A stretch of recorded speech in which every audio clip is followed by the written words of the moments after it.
That's right. I am starting this year's anime catalog on an absolute shitter. If you're curious as to why the thumbnail on this video looks bad in comparison to the stuff I've made previously, then it's because I decided to put just enough effort myself that the people who made this anime did. There is a clear reason why I despise the isekai genre. One could just tell by a glance at the key visuals if the show is worth their time or not. Spoiler alert, they're mostly not. Yet they eat it up because they have this unbeatable urge to watch it and debate about it online on Reddit or 4chan. At this point, it is just wishful thinking that the production companies would stop making these shows, but on the flip side, it provides me with just enough content to make off of, because I'm not talking about good animes if I don't get the watch time for talking about good animes. However, what's more important right now is the anime in question today, and the name of this show is My Instant Death Ability is So Overpowered, No One in This Other World Stands a Chance Against Me. We'll just call it Instant Death Ability. First, let's get into the story. If you're not laughing right now, then I should elaborate that this was a joke. There is no story. Before watching this show, I looked up what the fans of the series were trying to hype it up, and to my surprise, this is supposed to be a parody of isekai itself. If you look up Mal, you would find the summarized version of the first episode, but not any real plot points or description to go on about. The world is not set out, not even in the generic structure with the Adventurers Guild or anything. Let me fill you in on what actually happens in the first episode of the show. It all starts when a laboratory is under attack by some random woman in a suit. She has a gun pointed at Asaka, who the main character is weirdly interested in, and this is Tomochika. Wait, how did we get here? Well, it turns out it was all a dream, so let's restart our journey. This is our main character, Yogiri, and these are his fellow schoolmates. One of them is dead and the other one is busy dying thanks to a dragon that's attacking them. But Yogiri sweeps in and says something, and what? The dragon collapsed all of a sudden, and this is because Yogiri said something mysterious. He told the dragon to die, and now he will play some Valorant. So now let's rewind the clock back and check out what really happened up till this point. Yogiri and his classmate were on a field trip, but as they cross through a tunnel, they enter a completely different world. Then this low-quality yandere casually enters the bus and proceeds to install a battle system in almost everyone on board so that they could become a sage in the future. The only 5 people who were exceptions for the system were Yogiri, Tomochika, Shinozaki, Kiryu, and the driver who was killed by the girl who stated that she has 5300,000 attack power. The girl also gave them the mission to defeat the dragon, which we first talked about. So everyone came up with this master plan of ditching those 4 guys in the bus as bait and running away.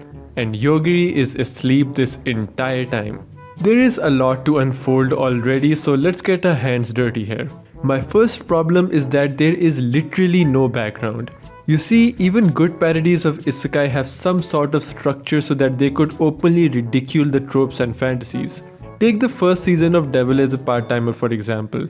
I can still go back and watch the first few episodes and laugh at how the characters adapt to the situations. These guys didn't even know Japanese and talked in this weird language that was translated to the audience, but in this show they imply that there is a weird language, and in the very next minute it changes to Japanese because it's just convenient. Turns out everyone also completely understands their powers and ranks that they were assigned to them, which pisses me off even more. You're giving your characters abilities, telling me that they completely understood them and simply ran away to build some lousy excuse of a plot.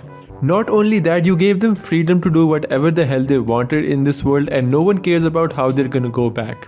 Even some of the worst shit I've watched have characters that show some concern about their lives in the real world, but these guys simply don't give a shit. They have nothing to make fun of in the first place, and now the show relies on the characters to make up for it. Alright, we have to talk about the characters. Yogiri and Tomochika is the duo we are gonna follow, and I must say, this is the most boring, pathetic, and uninspired team. The chemistry is so off and they don't really have any real objective. The show tries to give off this Chad vibe of Yogiri, but in reality he is incredibly bland. Even if there are any jokes that need to be delivered by him, then honestly I haven't picked up on them. I am genuinely clueless if there is any point to anything he does, and as uncharismatic he is, the damsel in distress is someone who I'd push off a cliff. Tomochika has to be one of the most miserable people to tag along with on a trip. All she does is complain about things. She will complain when someone attacks her, complain when someone doesn't attack her, complain when someone saves her, complain when someone doesn't save her, complain when tropes reel into the show, and complain when tropes don't reel into the show. She is just a participation medal for the main guy, and dude, if I get a cookie glued to a ribbon, that cookie would make a better reward than her presence.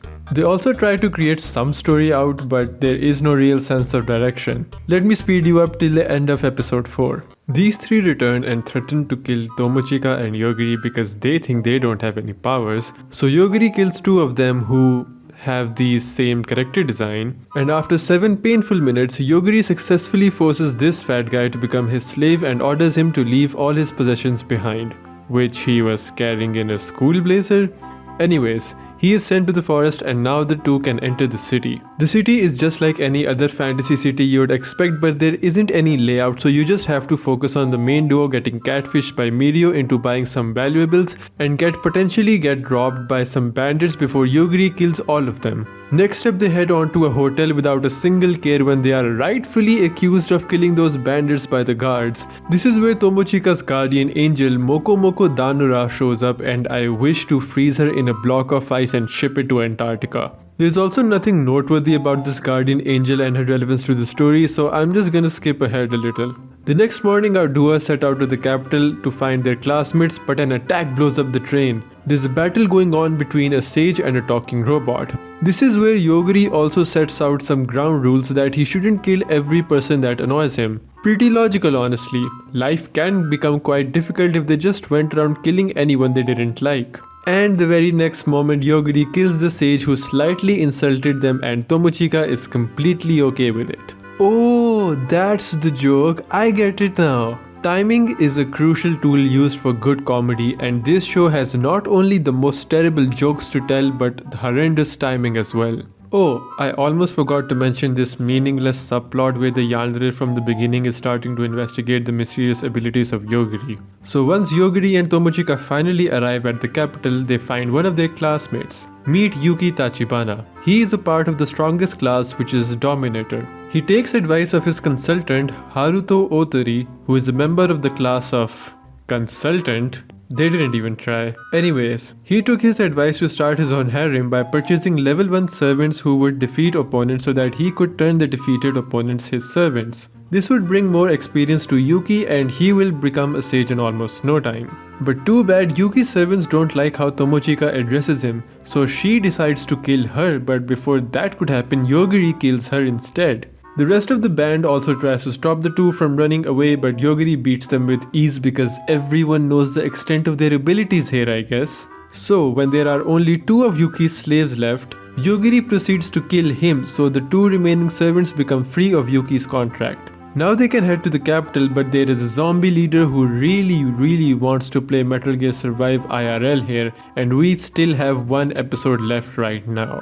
Turns out the zombie guy wants to do something with Yogiri and Tomochika and gives the townsfolk the option to either bring those to him or become zombies instead. So when the townsfolk found him, he killed them because screw the rules that we are never going to apply, and meets the zombie guy himself and then kills him too. Now I'm not really sure what relevance the subplot has here, but a sage named Sion is fighting this giant humongous looking monster and lures it into the town where Tomochika and Yogiri are. And before she could make a move and attack Yogiri for whatever reason, Yogiri kills her first because now he has sentiments for the people of the same town he was ready to kill without a single thought. He also kills the homunculus looking giant, and after some mediocre exchange in an attempt to hype the audience with the opening of the first floor, the episode ends.